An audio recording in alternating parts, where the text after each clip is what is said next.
Good morning, children. Good morning. We have to start with MTP or medical termination of pregnancy. Today we have completed. What did we complete last class, Malavika? Side effects of anti-natural contraceptives. The different methods of contraception we had discussed. And now we are going to start with the side effects also of the same side effects of the different anti-natural methods of contraception also we had discussed. Now we are going to start with MTP or medical termination of pregnancy. So let's see more about medical termination of pregnancy, which you call as MTP in abbreviated form.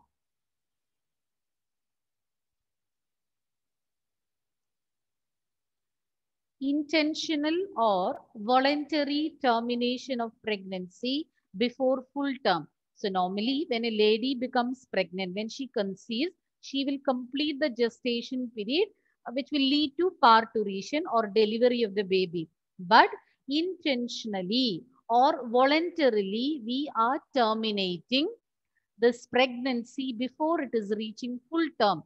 That is known as MTP or induced abortion. So abortion sometimes on its own also can take place. Means due to some unhealthy growth of the embryo inside, naturally also this can get aborted. But other than that, when you do it intentionally or voluntarily, when the pregnancy is terminated before reaching the full term, you call it as medical termination of pregnancy or induced abortion. 45 to 50 million MTPs are performed in a year all over the world. The number might have changed. That is 1/5 of the total number of the conceived pregnancies are being aborted purposely. Okay. So 45 to 50 million, such a huge number. Those many MTPs are being performed per year all over the world. So entire world, if you take, yearly 45 to 50 million MTPs are being taking place. This accounts for 1/5 of the total number of conceived pregnancies. And MTP helps to decrease the population. But this, even though, see, when the pregnancy is terminated, definitely it will result in decreasing the population, but that you cannot consider as a means of reducing population. We cannot consider it so, because MTPs are not meant for reducing the rate of population, but they have given a statement. So when these MTPs are carried out, definitely the child will not be born, and that will reduce the population, decrease the population, but MTPs are not meant for that. Many countries have not legalized MTP due to emotional, ethical, religious, and social issues, including India. Here it is not legalized. It is against law to carry out MTP, but depending upon the situation, maybe in an emergency case, or when the doctor understands that continuing this pregnancy can be dangerous to the mother. In such a case, they can advise. In such a case, it is legal.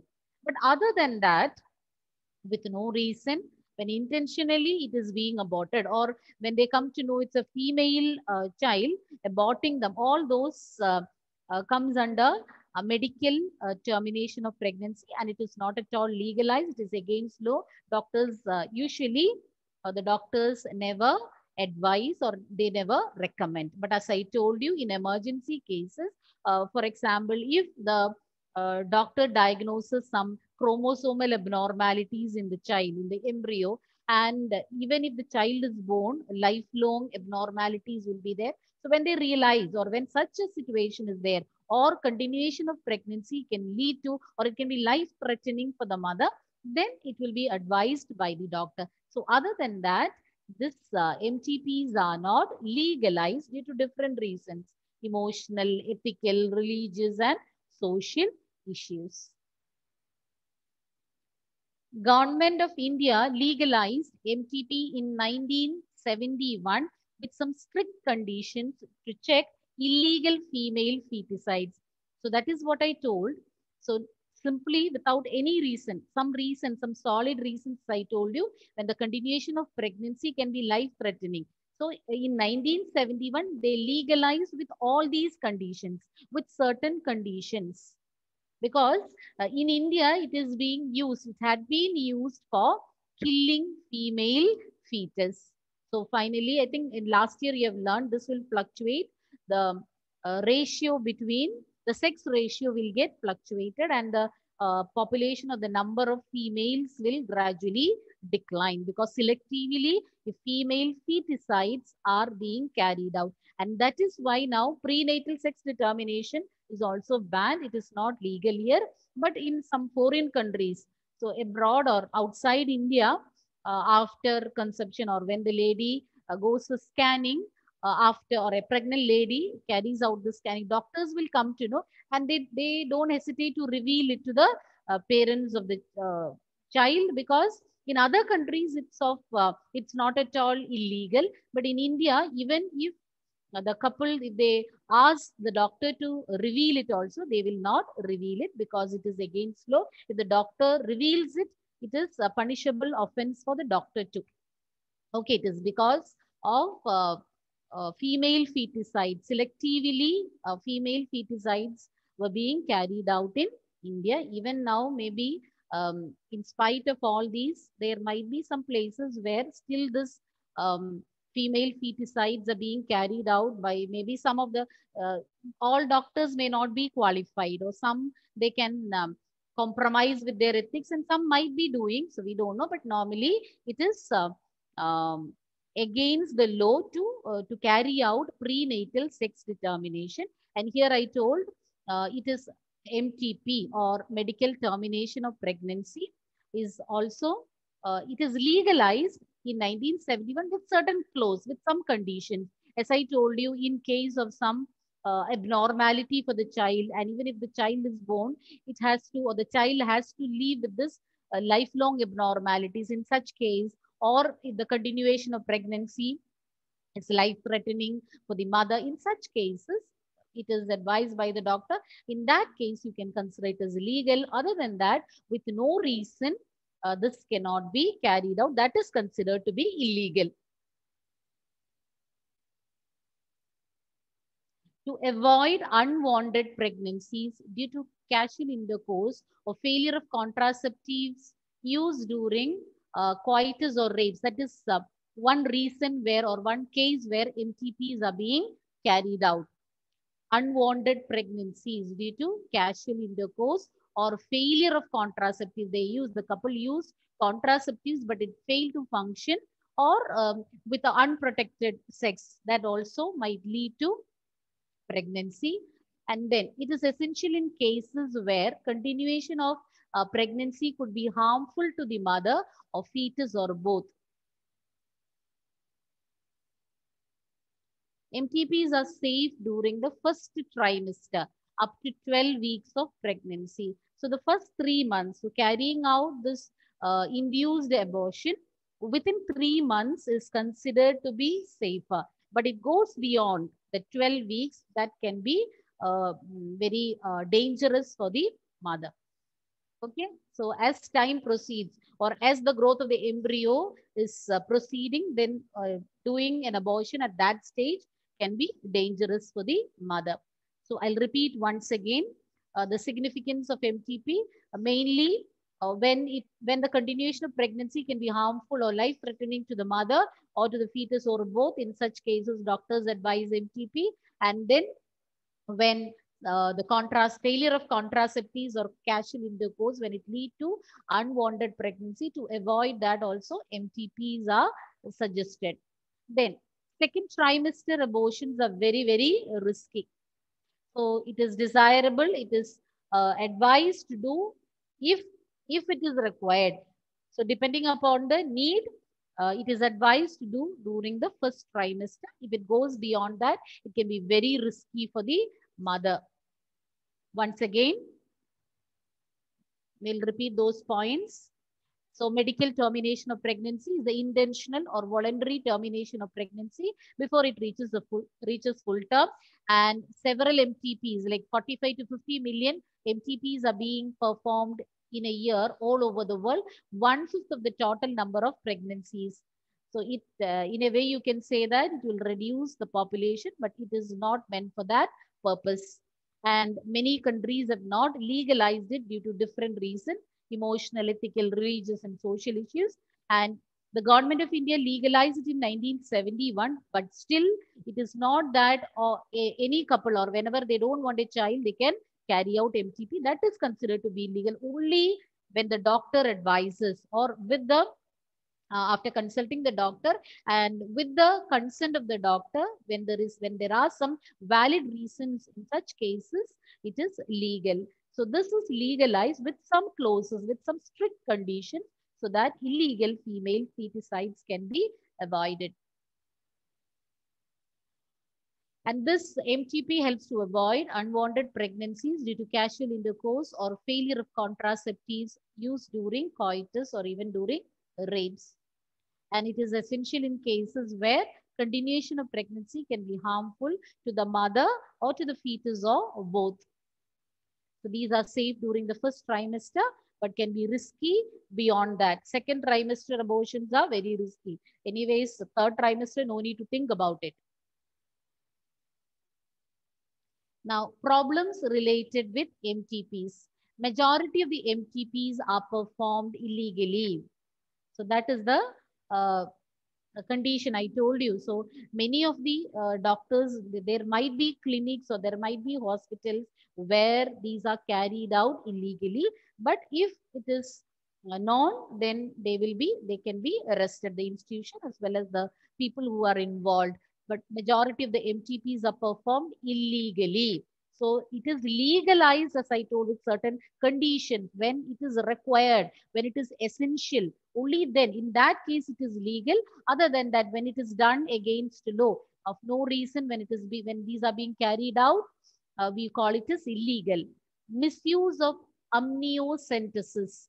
Amniocentesis is a technique for uh, determining the sex, prenatal sex determination. A fetal sex determination test, you call it as amniocentesis, and it is not only for prenatal sex determination, it will also help us to understand the chromosomal abnormalities in the fetus. So all that we'll come to know with the help of amniocentesis.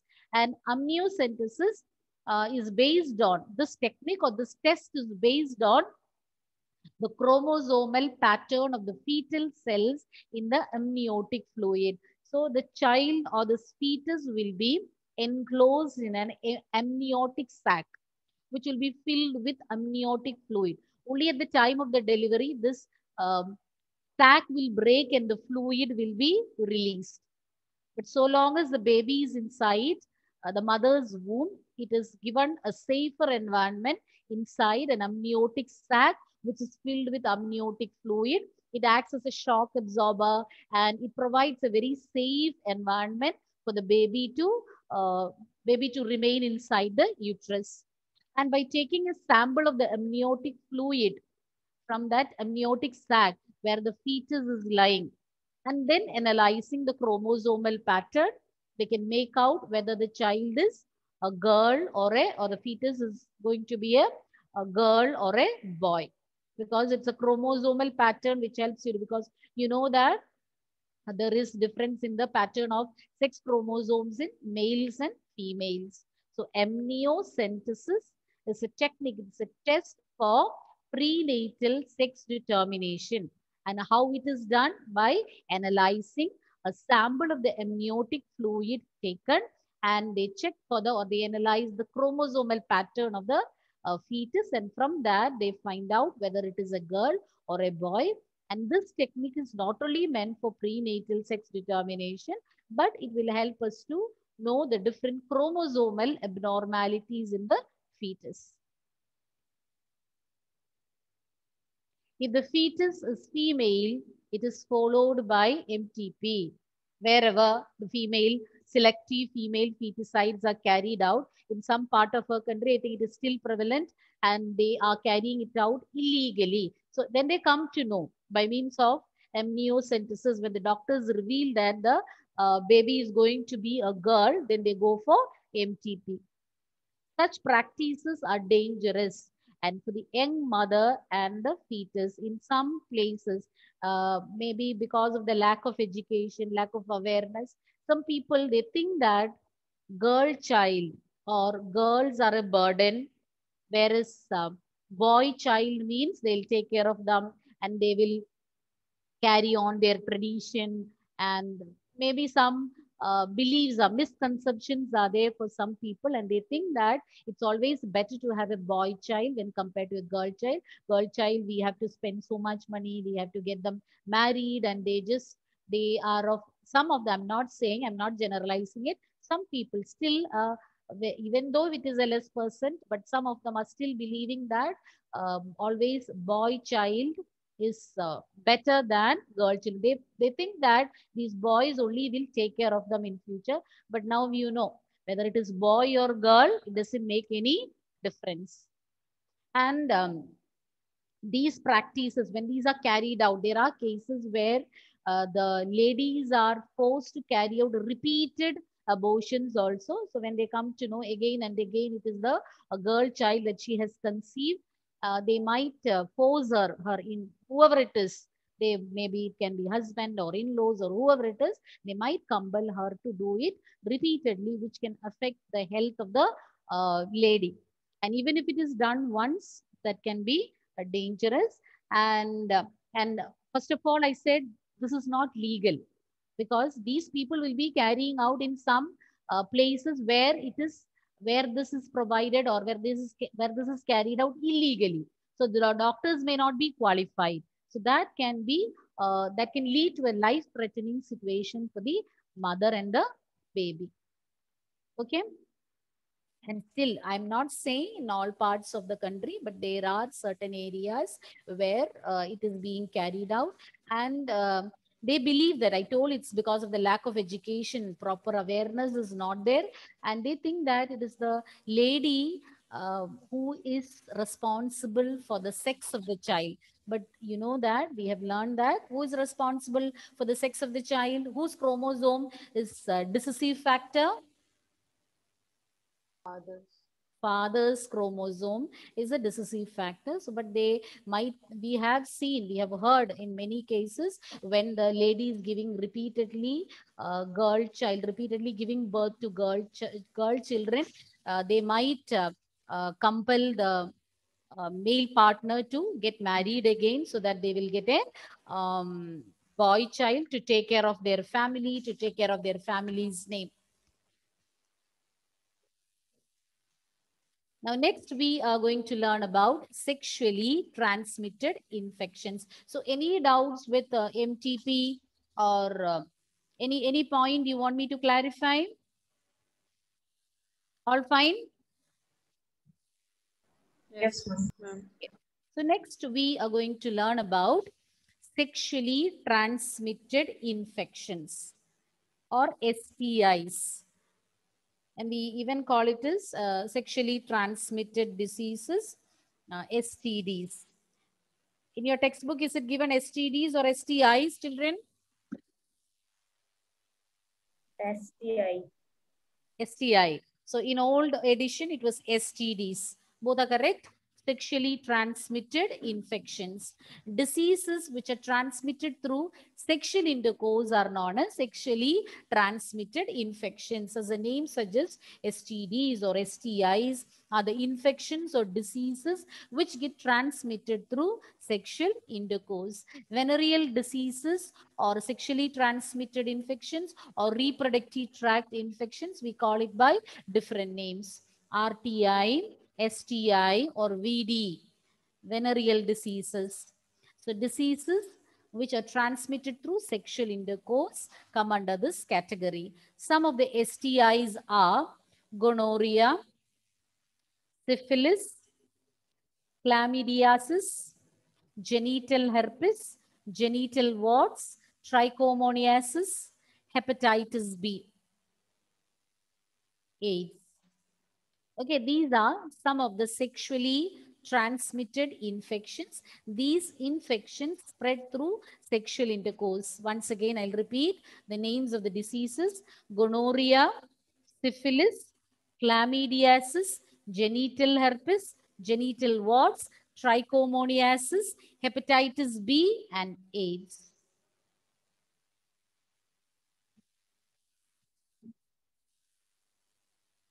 Hepatitis B and HIV.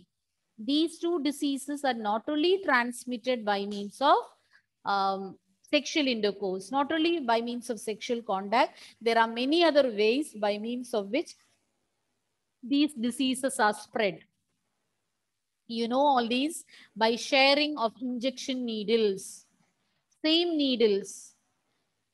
Now in the clinics or hospitals, they use single-use syringes or needles, or disposable syringes or needles. But earlier it was not like that. Same syringe or same needle they use, and they sterilize after single use. After using it on one person, they'll sterilize and use it again and again and again after sterilizing. But now, to assure safety, not now, since years this had been avoided, and they are using single use or disposable syringes and needles. So if these injection needles are shared, or surgical instruments, etc., with the infected persons, that can lead to that may lead to hepatitis B or HIV by blood transfusion. But now strict monitoring or strict checking is being carried out. They test the blood properly, and then only that is received in the blood bank, or it is donated to a person. So by transfusion of blood, if we receive a blood of a person having this disease, it can lead to, it may lead to, if it is received from a positive person, this can lead to the disease. Then from infected mother to fetus, there are chances that if the pregnant lady is having AIDS or hepatitis B from her, it can be spread to the fetus. Except hepatitis C, hepatitis B and HIV, one main mode of transmission is sexual contact. Apart from that, three more methods are given. Even breastfeeding also can lead to HIV. In case of AIDS, AIDS can spread even through breastfeeding of the infected mother. Then, except hepatitis B, genital herpes, and HIV, other diseases are completely curable if detected early and treated properly. So all the different diseases that I told you. So many diseases we discussed: gonorrhea, syphilis, chlamydiasis, genital herpes, genital warts, trichomoniasis, hepatitis B, and AIDS. So out of these, three of them, that is AIDS, hepatitis B, and genital herpes. So these three diseases cannot be cured completely, whereas all the other diseases, if these are detected early and treated with the help of a qualified doctor, can be completely cured. But hepatitis B, genital herpes, and HIV cannot be, HIV means AIDS, cannot be completely cured.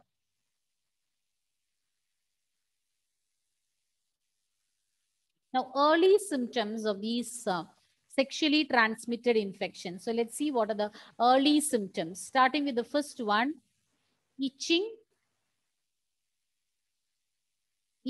discharge of fluid from the genital organs, slight pain, swelling, etc. can be found. So the genital region will have itching, discharge from there, pain over there, swelling. So all these can be considered as the early symptoms.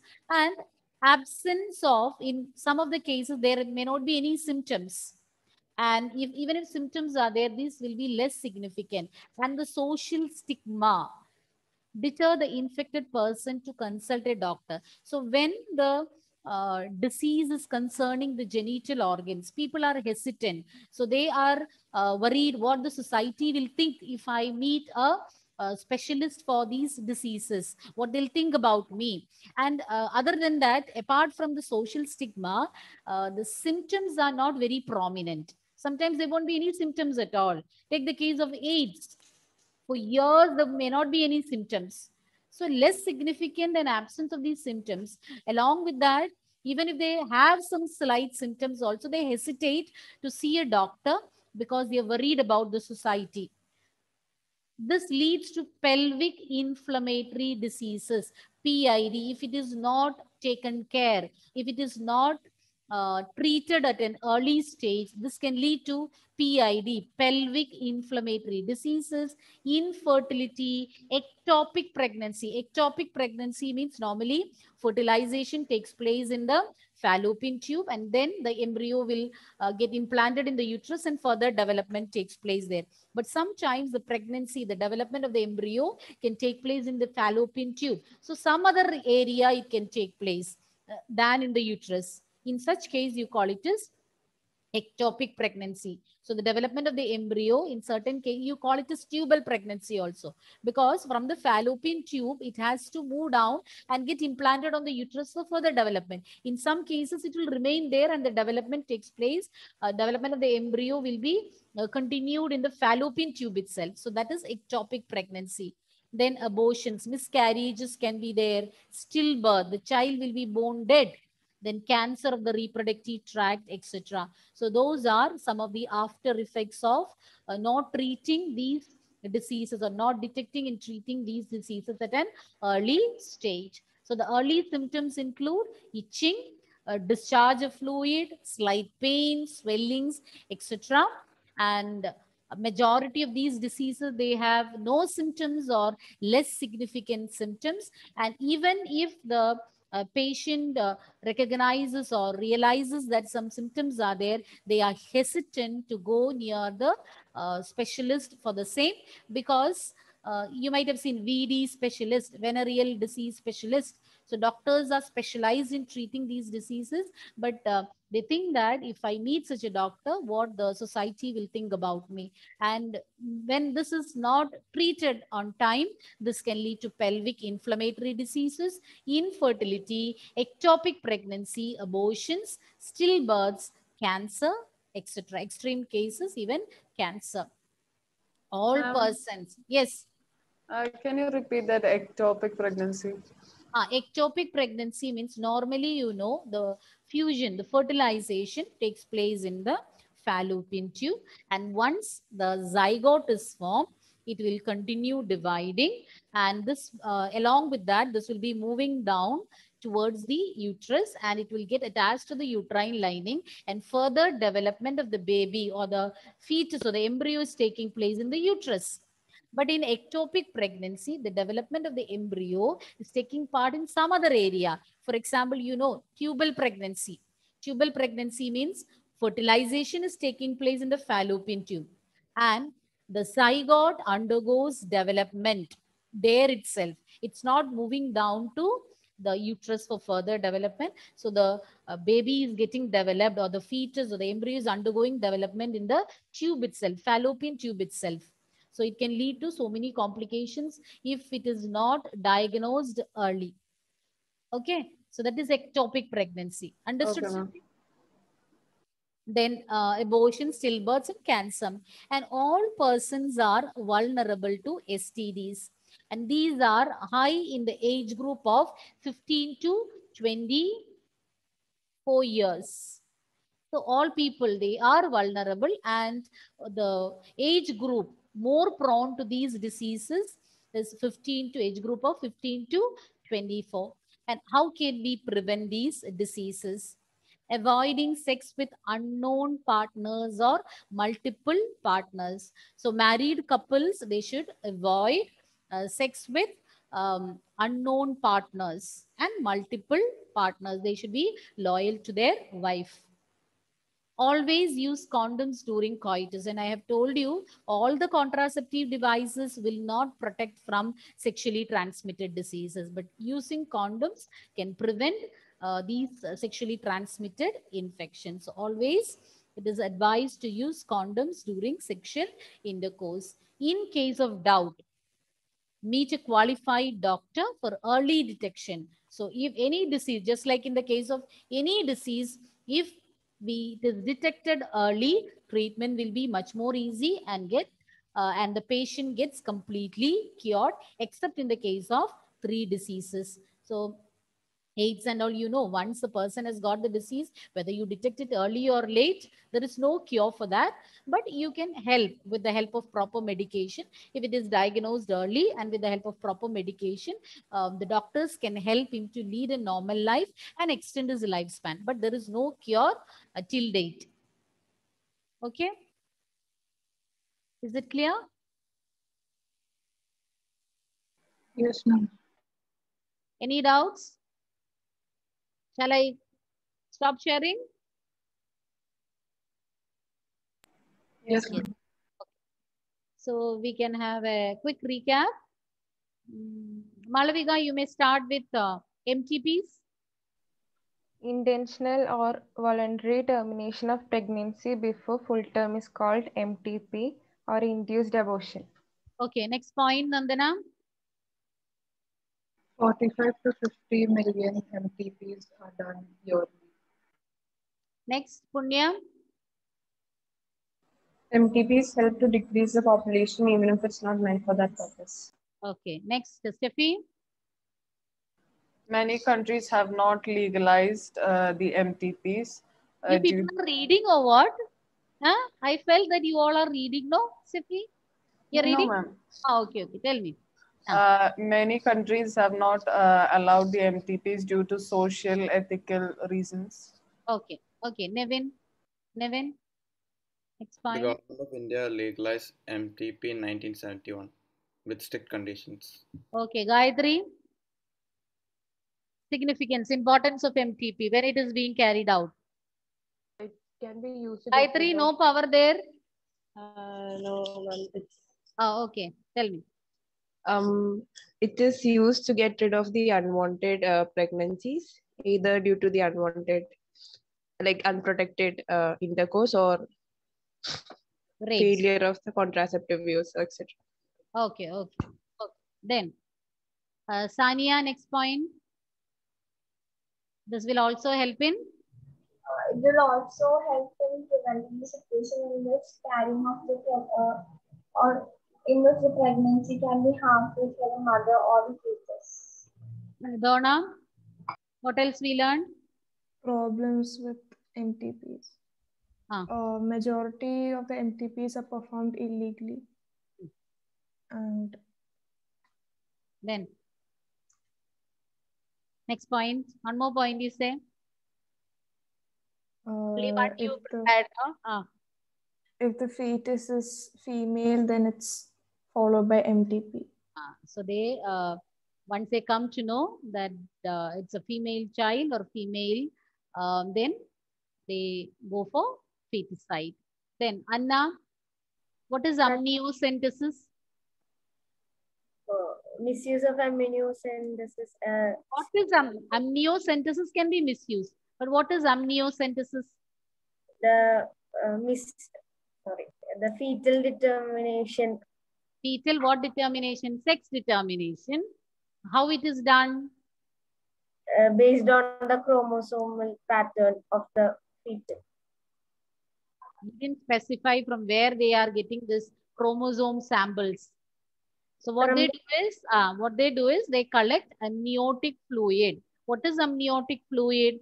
It's a fluid present in amniotic sac which encloses the fetus. And this amniotic fluid acts as a shock absorber, and within the sac, a safe environment is provided for the embryo. So from there, they take a sample of amniotic fluid, then they analyze the chromosome pattern, and from that they understand whether it is a girl or a boy. So Anthony, what are sexually transmitted infections? Syphilis. How do you define it? How do you define it? Diseases transmitted during sexual intercourse. Okay. Examples? What's the name? Not you. Michael. I was about to call by the name what is displayed. Then only I realized. Change your name, okay? Michael. Syphilis, HIV, hepatitis B. HIV is the name of the virus. What do you call the disease? AIDS. AIDS. Some problem with the voice. Okay, Meenakshi, what else? What else we learned?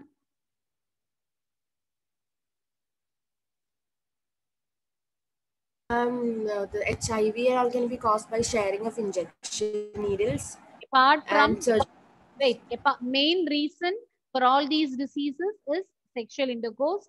And apart from that, there are many other reasons for the spread of hepatitis B and AIDS. So those three reasons. Sharing of injection needles, other surgical instruments with the infected person, and also by the transfusion of blood. One more point we learned, no? From infected mother to the fetus. Okay. Then what else? Punya? Except hepatitis B, herpes, and AIDS, all the other diseases can be cured if detected early and properly cured. Okay, Vidur, next. Okay, Vidur. Early symptoms. Early symptoms. Early symptoms. Itching and fluid discharge, slight pain, swelling, etc. into the genital region. Then Malavika. Malavika got a chance. Malavika, where are you? Naureen? Absence or less symptoms and the social stigma due to the social stigma detected in the infected persons can cause. Absence of symptoms or less significant symptoms. Then apart from that, social stigma or people are so much worried about their society and they are hesitant to meet the doctor. Then this can lead to the pelvic inflammatory diseases, infertility, and ectopic pregnancies, abortions, still pregnancies. Stillbirths, cancer, etc. Okay, then Rijas, what else we learned?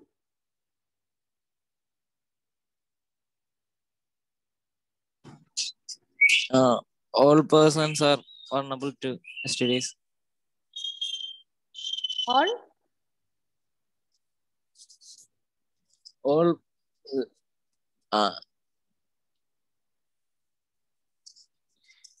STIs are very high among persons in the age group of 15 to 24 years. Okay, okay.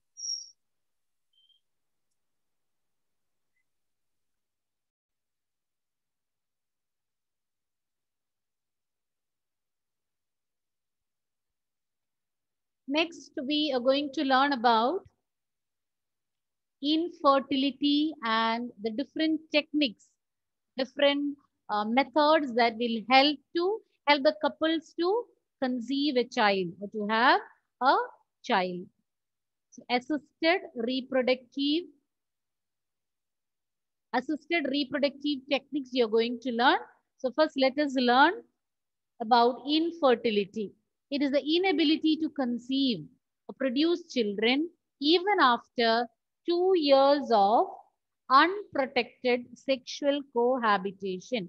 If a married couple and they're living together, cohabitation, they're living together and unprotected, so they are not using any contraceptive methods, and the 2 years with unprotected sexual cohabitation, if they cannot conceive, then they have to consult a doctor. So it is the inability to conceive or produce children even after 2 years of unprotected sexual cohabitation. The reason, there can be n number of reasons for infertility: physical, congenital, then by birth, means congenital, by birth some defects are there, different diseases, the drugs, the medication they are taking, immunological or even psychological problems can be there for not conceiving. Okay.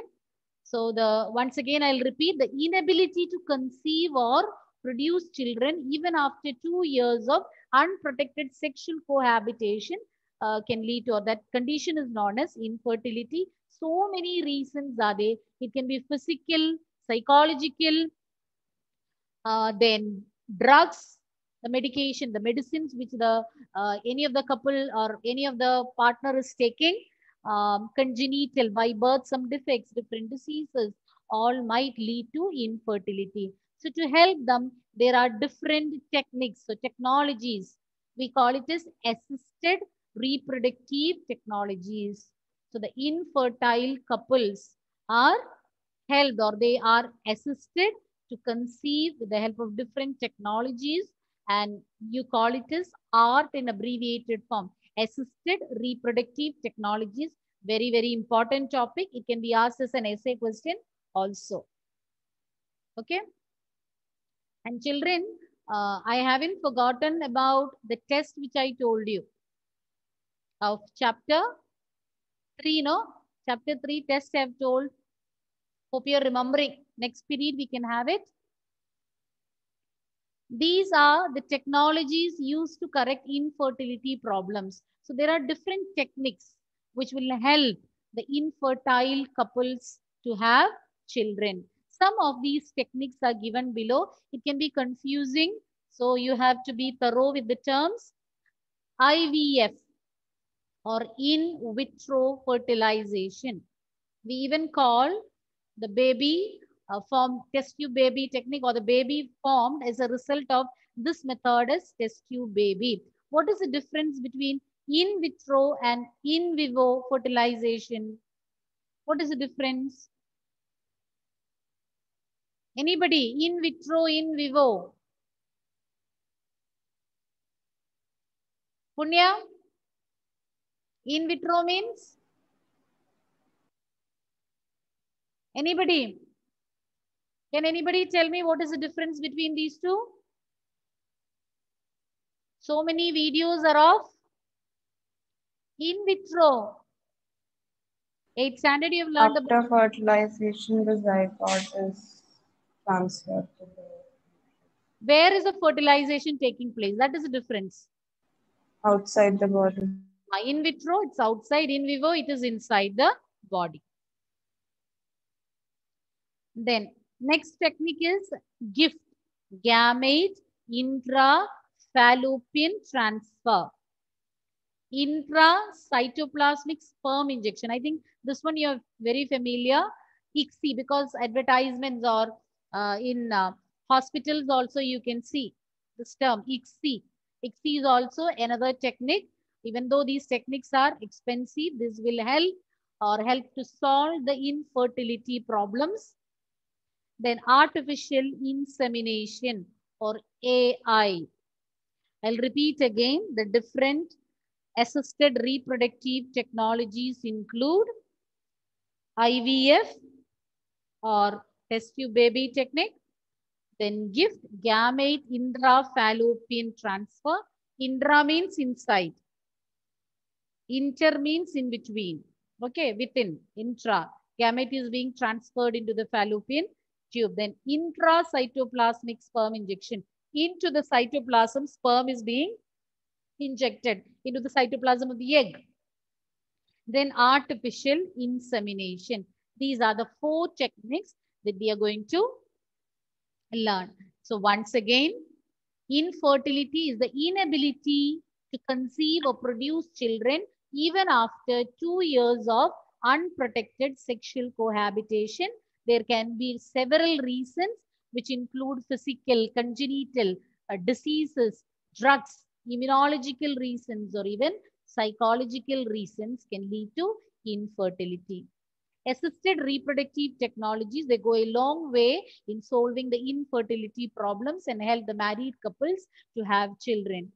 The different techniques include in vitro fertilization, gamete intrafallopian transfer, intracytoplasmic sperm injection, and artificial insemination. We'll start with the first one, in vitro fertilization or IVF. So you know that under normal conditions, fertilization is taking place within the body of the female. Okay, internal fertilization is taking place. There are organisms where external fertilization takes place. Frog, fish, all these you have learned. External fertilization is taking place, but in human beings, fertilization is taking place inside the body of the female. And in this method, ova from the wife, it can be from the wife. If you take the case of a couple, from the wife or a donor, if there is some problem with the gamete of the wife, even from a donor, it can be taken, and sperms from either the husband. And if the sperms are defective in the case of a husband, then we can go for a donor, are collected. Whether it is from the donor or from the couple, it will be collected, and then under laboratory conditions, under artificial conditions, they will be induced to form zygote, or this fertilization. They are forced or they are facilitated.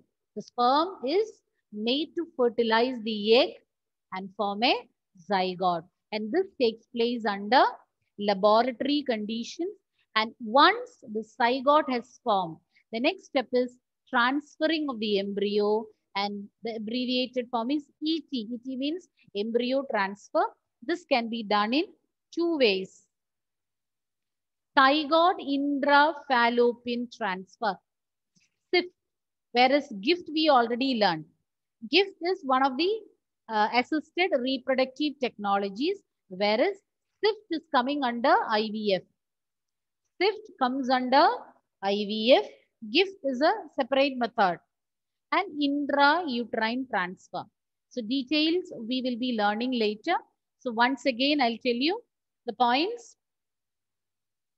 Infertility is the inability to conceive or produce children even after 2 years of unprotected sexual cohabitation, and physiological, immunological, congenital, physical, or even diseases and drugs can lead to infertility. To help the couples to have children, there are different assisted reproductive technologies which will solve the infertility problems. Some of them which you have to learn are in vitro fertilization, gamete intrafallopian transfer, intracytoplasmic sperm injection, artificial insemination, IVF, GIFT, ICSI, and AI. We started with the first one, IVF. Under normal conditions, fertilization is taking place in the fallopian tube of the female body. But in IVF, sperms and ova are collected and they are made to fuse and form a zygote under artificial conditions in the laboratory. And once the zygote is formed, the embryo will be transferred. And depending upon at which stage they are transferring, to where they are being transferred, there are two types of embryo transfer. The first one is zygote intrafallopian transfer, and the second one is intrauterine transfer. So details we will be learning next period. Any doubt? Any doubt, children? What are the different assisted reproductive technologies that we discussed? Why some of your videos are off? Meenakshi, which are the 4 techniques that we listed out? IVF, GIFT. IVF? GIFT. Expansion? GIFT, gamete intrafallopian transfer. Okay. Next one, third one? ICSI. ICSI. Nice name, no? ICSI. You can easily remember. ICSI means what? Intracytoplasmic sperm injection. And the last one? Naureen, what was the last one? Artificial insemination. Artificial insemination, or AI. And which method we discussed? What is IVF? Punya? In IVF, what is done? The zygote is made in the laboratory, and By, it is first of all, that should be collected first. Formed from the parent or the donor, and yeah, they are made to either from the parents or from the donor, and then they are made to use under laboratory conditions. And then it will be followed by zygote intrafallopian transfer or intrauterine transfer. Very good. Okay, we'll continue next class. So thank you, children. And